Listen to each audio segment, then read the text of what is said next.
ನಾನು ನೆನ್ನೆ ಬೆಣ್ಣೆ ಕಾಯಿಸಿ ತುಪ್ಪ ಮಾಡಿದೆ. ಬಟ್ ಬೆಳಗ್ಗೆ ನೋಡ್ತೀನಿ ಆ ತುಪ್ಪಕ್ಕೆ ನಾರ್ಮಲ್ ಆಗಿ ಒಂದು ಘಮ ಬರುತ್ತಲ್ಲ, ಅದು ಬಂದೇ ಇರಲಿಲ್ಲ.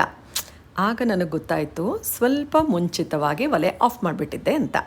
ಸೊ ಈ ರೀತಿ ಆದಾಗ ಏನು ಮಾಡಬೇಕು, ಅಯ್ಯೋ ಇದು ಫಿನಿಶ್ಡ್ ಪ್ರಾಡಕ್ಟು ಹಾಳಾಗೋಯ್ತಾ, ಅಡ್ವಾಸ್ನೆ ಥರ ಇದೆ, ಹುಳಿ ಹುಳಿ ಇದೆ, ಏನಪ್ಪ ಮಾಡೋದು ಅಂತೆಲ್ಲ ತಲೆ ಕೆಡಿಸ್ಕೊಳ್ಳೋ ಅಗತ್ಯ ಇಲ್ಲ. ಇನ್ನೂ ಒಂದು ಸರ್ತಿ ಮೀಡಿಯಮ್ ಫ್ಲೇಮ್ನಲ್ಲಿ ಇದೇ ತುಪ್ಪನ ಕಾಯೋದಕ್ಕೆ ಇಡೀ ದಪ್ಪ ತಳದ ಪಾತ್ರೆಯಲ್ಲಿ. ಸೊ ಯಾವಾಗ ಈ ತುಪ್ಪದಲ್ಲಿ ಒಂದಷ್ಟು ಸಾಲಿಡ್ ಪಾರ್ಟಿಕಲ್ಸು, ಅದೇನು ವಿಷ ಅಲ್ಲ, ತಿನ್ನಬಾರ್ದು ಅಂತ ಅಲ್ಲ, ಅದು ತುಪ್ಪ ಆಗಲ್ಲ ಅಷ್ಟೇ, ಅದು ಈ ದಪ್ಪ ತಳದ ಪಾತ್ರೆಯ ತಳಭಾಗದಲ್ಲಿ ಕೂತು ಕೆಂಪು ಬಣ್ಣಕ್ಕೆ ತಿರುಗತ್ತೆ. ಹೀಟ್ ಆಗ್ತಾ ಆಗ್ತಾ ಆಗ್ತಾ ಚೆನ್ನಾಗಿ ಕೆಂಪು ಅಂದರೆ ಡಾರ್ಕ್ ಬ್ರೌನು. ಈ ರೀತಿ ಆದಾಗ ಮಾತ್ರ ತುಪ್ಪ ಫಸ್ಟ್ ಕ್ಲಾಸಾಗಿ ಆಗಿದೆ ಅಂತ ಅರ್ಥ. ಘಮ ಎಷ್ಟು ಚೆನ್ನಾಗಿ ಬರುತ್ತೆ ಗೊತ್ತಾ. ಇದಕ್ಕೆ ಮೇಲಿನ್ನೇನೂ ಹಾಕೋ ಅಗತ್ಯ ಇಲ್ಲ.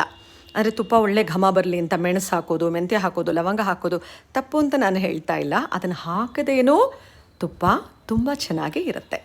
ಸೊ ಇನ್ನೊಂದು 2 ನಿಮಿಷಕ್ಕೆ ನಾನು ಒಲೆ ಆಫ್ ಮಾಡ್ತೀನಿ, ಶೋಧಿಸಿಕೊಂಡು ತುಪ್ಪನ ಎತ್ತಿಟ್ಕೊಳ್ತೀನಿ. ಸೊ ಗೊತ್ತಾಯ್ತಲ್ಲ ನಿಮಗೂ.